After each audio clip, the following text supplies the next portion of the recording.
Well, first of all, I want to thank Donna for inviting me on behalf of Shriners. I'm from the Shriners here in Lexington, so I'm curious, does anybody here go to Shriners, Which one?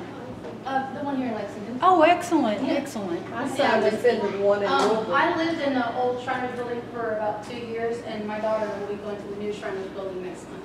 Oh, I'll show you what it looks like. Second generation. Very neat. And somebody else. My son in Louisville went there. To Corsair?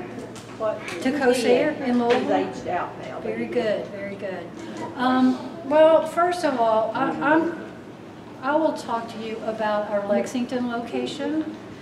And I apologize, the graphics aren't great as far as being able to visualize this. We have 22 locations throughout the United States, Canada, and Mexico. One in Canada, one in Mexico. The others are in the U.S. We specialize in primarily orthopedics, and they're all pediatric facilities. So orthopedics, spinal cord injury, burns, and cleft lip and cleft palate. So for this group, we'll just concentrate on the orthopedics. No matter where you live, when you get out into Salt Lake City, Sacramento, those regions, and you can see where, here, oh, my light just quit on me. You can see we have Sacramento, Pasadena, this one just moved, Pasadena. So no matter where you are, you're not too far from a Shriners facility. The eastern part of the United States is really blessed. So this is our new Shriners that you'll be coming to. We moved in April of last year. We've been in this new building a year. So for any of you who heard anything about or you were familiar with Shriners before, we were located on 29 acres on Richmond Road here in Lexington. I've been with Shriners for 30 years. Went to work there when I was 10. So what happened on Richmond Road over the years is we became more efficient about how we treated pediatric orthopedic conditions. One of the big things, kids with CP, we used to have a lot of surgical interventions on those children to release their muscle spasticity. When Botox came out, then Botox, botulinum toxin, you inject it into the muscle and it temporarily paralyzes the muscle. So those children who had contractures, we were able to inject them with Botox, relieve that muscle spasticity, avoid surgery. So that drastically changed kids who needed to be admitted. And that's just one example of, we all know how things have changed over 30 years. So we had this big hospital that was licensed for 50 beds on 29 acres of land with an average daily census of less than 2. Because the kids would come in, have their procedure, and go home, lots of times the same day. So it's like if you had 8 kids in a big house with 9 bedrooms, when all the kids are gone from home, you kind of scratch your head and wonder if you should keep that big house. So that was our challenge. We operate primarily from donations. We did start billing insurance not too long ago, so we have to be good fiscal stewards with the money that people donate to us, and we said it didn't really make sense anymore to stay in that big hospital when we didn't really have a need for that much inpatient care. So we built this facility. It's an outpatient center. It's on the UK healthcare campus. So if any of you are familiar with Lexington, the UK healthcare campus is massive. They have a children's hospital. All of the pediatric subspecialties that would complement orthopedics or that a child would need are there. So we have about 14,000 children who come to our Lexington facility, primarily from Kentucky, Tennessee, West Virginia, Ohio, Indiana, the southern parts of Alabama and Georgia. If those kids need to be admitted, say they need a spine fusion, big hip case, we take them to Kentucky Children's. So they have the full gamut then of all the other subspecialists at UK. The things that we specialize in, and just think in this group, I'm sure you know more medical terms than you ever wanted to become familiar with. and you understand the complexities within the healthcare system, these are the things we deal with. If it has to do with the bones and muscles, then Shriners is the right place. Now, I'll speak to you about what I'm familiar with, which is Lexington, but we're pretty much the same across the Shriner system as far as specializing in pediatric orthopedics. So the services that we have in one place, we typically have in another location. So for MHE, MO, we would see those kids, happy to see those kids, and we see quite a few. I pulled the numbers. In a 10-year span, we had seen 94 children with this diagnosis, taking care of 94 children. We offer services, upper, lower extremities. Lengthening is rare, but if needed, we have the expertise and experience to do that. And then also the guided growth, restricting growth of a bone, the length or the angle through surgical intervention. So all of those options are available. Advantages of coming to Shriners, because we are super specialized in pediatric orthopedics, a lot of services are in one location. If you had to go to PT, OT, maybe prosthetics, orthotics, go see a care manager, get a movement analysis study, x-rays, then have surgery, you would probably have to go to several, unless you lived in a large area. For people who live in rural areas, they would have to go to several different cities over several different weeks or perhaps months. So we offer all of that, and this is the same with all Shriners, all of that under one roof as a convenience for families. And it helps the caregivers stay together as a team. We see each other every day. So that communication, I was talking to somebody earlier, how complex it is now in healthcare because there's so many different specialists. Even within orthopedics, you've got the feet specialist, the hand specialist. So for all of those people to coordinate and communicate together can be challenging for the moms and dads and kids and young adults receiving care. So all of that's under one roof at a Shriners. This is our team. I look at them and think, man, I'm old. Because they're all fairly young physicians. I like to say they're old enough to have a lot of expertise and young enough to be dynamic and know the most recent things, but not real green. Dr. Talwalker, Donna mentioned, he's there in the bottom middle. So we have a new physician coming on board. Dr. Hubbard is going to Duke, and we're real happy for her. Oh, do you know Dr. Hubbard? Yeah, she's the one that helped me. Oh, did you know she's leaving? No? Yeah, she's going to Duke. You should have gotten something in the mail. No. When's your next appointment? Next year. Okay. You'll see one of our other specialists then. We see our Wednesday and Hubbard. Okay, perfect. So it's kind of rare to see this many pediatric orthopedic specialists in one place, and that's part of the uniqueness of Shriners. In Kentucky, there's only 2 cities that have the level of expertise of an orthopod who is specifically trained just to take care of kids. That's Lexington and Louisville. Our service area is West Virginia. So in West Virginia, for a lot of years, they only had one. Dr. Lou Bickey, who used to be at Shriners Chicago, and now he's in Morgantown, West Virginia with WVU. So in the whole state of West Virginia, there was only one physician trained at that level of expertise. Now there's another one in Huntington. But it's pretty rare to have this many physicians that you can go to. The cool thing, we're a teaching facility, so there's conferences every morning. So there's a lot of sharing of information and different opinions, even among our 7, that you get when you come to a Shriners. And we're not unique, like I said, most of the Shriners are set up the same. This is the back of our facility, so next year when you come, this is what you'll see. We are, because we're located on the UK Healthcare Campus, I'm just going to flip through some images here of what the inside of our building looks like. Very modern, very different than what you saw on Richmond Road. So we are digital radiography. We have physical therapy, occupational therapy, and that God is tall. He is not one of our doctors. These were models who came in right before we opened so we could get some stock images. But I think there's some kind of optical illusion going on there. So the cool thing, no, he looks tall in that one too. Let me go back. The cool thing, this is our motion analysis center. So what we do, has anybody here had a motion analysis study? Had what? Motion analysis. This is the same technology that's used in Hollywood movie making. We put reflective markers, and you can see, and I'm sorry, my pointer's gone out. You can see these are cameras. I think we've got 12, maybe 15 cameras set up in this room. There's pressure plates on the floor. What we do in here through this technology, there's reflective markers on the children's joints. And then also,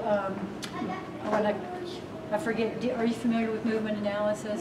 Transducers that they put on so they can see when the muscles are turning off and turning on. A lot of kids who have problems with movement, whether it's the gross motor skills, the lower extremities or the upper extremities, their muscles aren't turning off and on when they need to. So we used to take a child out in the hallway and the doctor would tell him to walk and he would watch, tell him to run and he would watch, and it was all just what you could gather from looking at the outside. So what movement analysis does is it shows us when those muscles are turning off and on in conjunction with how the joints and bones are aligned. It turns the image into a stick figure. Same thing as Avatar. If you've seen the movie Avatar, same technology, same equipment, only we use it for medical purposes.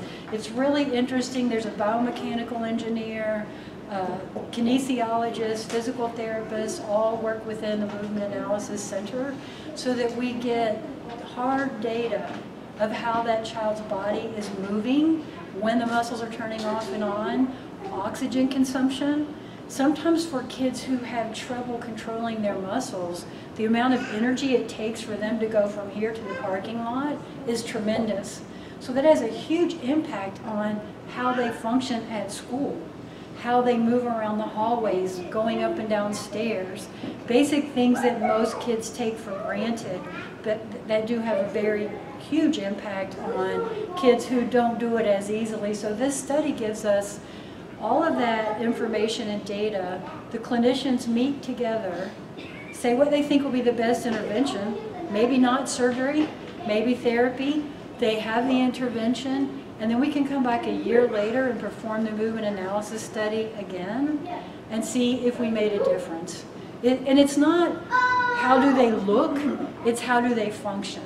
Their gait's not going to get to, you know, a child without problems. It's not going to get to that smooth, easy. Sometimes they do, but maybe not. Can we make them walk easier with less oxygen consumption, which makes them more independent in life? So that's the big goal. And it's just a really neat thing, and it's a brand new lab, and we love it. While you're in Lexington, if you're going to be here, for those of you out of town, if you have a chance to go see the Kentucky Horse Park, it's pretty cool. We had a photographer that came. Yes? Excuse me, when did you get this? I'm sorry? When did you get your movement analysis? We had it at the old place, too. Let's see, I'm trying to think, being there 30 years, it's hard to remember all the way back. We've had it probably 15 to 20 years. There's certain indications. It wouldn't be indicated with MO unless there was some gait abnormality or movement within the body, within the joints abnormality. So you probably wouldn't interface with it, but you never know. A lot of our kids do get it, and it's the service that we have. So these are just more shots. We're licensed, since we moved, we're an outpatient facility, so we have an ambulatory surgery center. If your child comes there for surgery, we would, if it's outpatient, we would perform that surgery right in our brand new ambulatory surgery center. So these images are of all of that. Really cheerful, bright, well-staffed. If your child would need to be admitted, we would admit your child to Kentucky Children's. It would be the same group of physicians. We share our physicians with UK. And people kind of struggle with that, but It's the same group of physicians. So in fact, UK no longer has a pediatric orthopedic clinic. So if you're thinking, oh, I want to go see one of the pediatric orthopedists at UK, you would come through Shriners. And then for admissions, you would go through UK. So these are just more shots. If you come, and when you come for your next visit, we'll send you a map and directions. There's not parking. If you use the address, if you go on the website and put in 110 Con Terrace, which is our medical center address, there's no parking right there. Parking's in that structure to the right. And we explain that on the website, so if you do have an appointment at Shriners, parking is in the structure next to us, and it's 110 Transcript Avenue. A lot of our families have struggled with finding us since we moved, and we hate that, but that's just part of moving on a busy academic healthcare campus. And then the nice thing is once you're in that garage, you're not dealing with the outside elements. There's a pedway that goes from the garage over to Shriners, and then another pedway, you can just barely see it up there at the top right, that goes over to UK. So all of those services there. So what qualifies a child for care at Shriners is real simple. They just have to have something that we treat. There's no financial criteria. It doesn't matter where you live. It's just, if your child has a condition that we treat and is less than 18 years of age, so still a child, then we're gonna bring that child into our system for an assessment to see what kind of services we have to offer. Yeah, and I wanted to address this. Sometimes we get calls from parents and they say their child's just not developed, just, not coming along, not moving along in the milestones. So lots of times we will tell them, see a neurologist first, make sure all of those things are ruled out before we just get into the orthopedic issues. So connect with us on any of the social media, ways of social media. And then how to get in, and I didn't put that up here. There's brochures on the table as well as other goodies. You can find Shriners on the website, and no matter where you live, you can look at that map and find a location close to where you are. Each location has a referral number. And, sometimes you call, and it's kind of weird calling a hospital to get a doctor's appointment. Typically, you wouldn't do that. You would call the doctor's office, and the doctor's office is located within our hospitals and in Lexington, our medical center. We have 3 locations that have gone strictly outpatient. Pasadena, which used to be Los Angeles, Erie, and Lexington are all outpatient now. So we are the doctor's offices as well as the places where they have surgery. So you'll find all that on the website to find the one closest to you. The really cool thing is, have you guys ever been to a Shriners parade or seen a Shriners parade, or you've seen the guys with those red hats with the tassels? There's a connection. That's the Shriners fraternity. They actually started our hospitals back in 1922. They said, what can we do? They were a group of guys that got together just as a fraternity, and then they had resources in. It was back when polio was so bad in our country, and these men said, let's build a hospital to treat people with polio. They built the first one in Shreveport. And then other Shriners throughout the United States did the same thing, so that's how we ended up with various locations.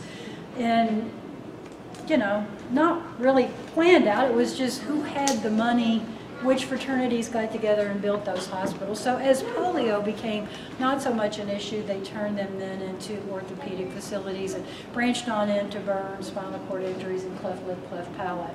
So they're throughout the U.S., you'll find them on our website. I was talking about the Shriners. So the cool thing that they do, we're affiliated with them in that they help kids get to us. So you could have a hard time getting to a doctor's appointment in the same city if you don't have reliable transportation and access. And, we're saying we're open to everybody regardless of the family's ability to pay. But if you don't have a way to get there, that's a real barrier. So the Shriners fraternity, in conjunction with when your appointment is, can help the families get to, they provide transportation, they have the vans and the guys that drive them. We will go out into wherever that child lives, meet up with them wherever is convenient for the family, and bring them to our facility so the child can get the care they need. Just kind of breaking down that barrier of access and ability to get there. So that's another thing that makes us unique. Any questions about Shriner services we offer? And oh, I should add, we're not a part of the study. And I was just speaking with them about that. But at the time all of that was in the works, we had just moved into our new building. Because we relicensed as a ambulatory care center, specialty care clinic, and rehab center, we had to have all new contracts for services. We didn't have the contracts in place yet to do the things that they would need us to do for the study, so we are not a part of that study. Any questions? What happens to kids after they're 18? We will take care of them up until age 21, and we work real hard on transition and finding providers who can deliver care. We don't say, okay, you're 21, we're finished. We start, and especially as kids go to college and move away from home, we help them find providers. And it's very difficult because they've been used to coming and getting things under one roof. Yeah, because the Botox is like every 6 months, isn't it? Every 3 to 4 to 5, it varies by the kids. Yeah, and that can be tough to find providers to do that as an adult. So we actually start working with on transition at like 14, 15 years old to see, what are that child's goals? Are they going to go to college? If college, where? We have care management RNs who are assigned to those kids to kind of help coordinate where they can continue to receive care as they grow into adulthood. It's a real challenge.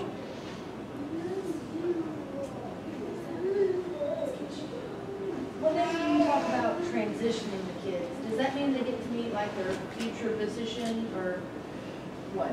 Well, transition is what do you want to do when you grow up? What's your plans? What suits you? And Donna talked about this earlier. We're talking about transition as your daughter aged. How Amy may want to speak to this too. Amy, the Shriner system kept her as long as they could, and then Dr. Tallwalker kept her even longer, even though he's pediatric.